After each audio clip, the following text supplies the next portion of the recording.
Governor Laura Kelly issuing a disaster declaration for 5 counties here in Kansas. It's after crews spent much of the night battling fires in the southwest portion of the state.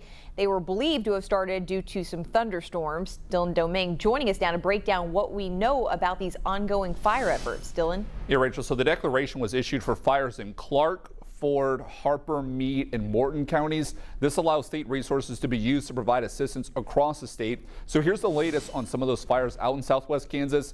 Meade County says they were fighting 17 fires last night. Residents of Meade were told to evacuate overnight as firefighters tried to gain control of a fire just south of town. That order has been lifted, but emergency management says to be prepared just in case. Clark County says 3 fires were burning in the western part of the county, including north of Ashland.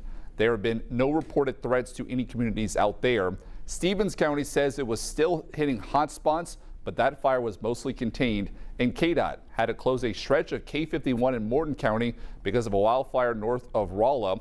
That highway was reopened as of 8 o'clock this morning, but emergency management says the first still active is in a riverbed. The state fire marshal says they are working with the Kansas Forest Service and Kansas Emergency Management to help manage those resources. Rachel? Dylan, thank you. Meade State Park was fully evacuated last night because of the wildfire conditions. It's now closed until further notice.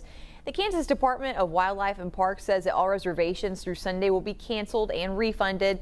Park staff will be reaching out to all visitors that are affected. Reservations beginning Monday are currently on hold. The department says that they'll continue to assess the damage to see when that park can reopen.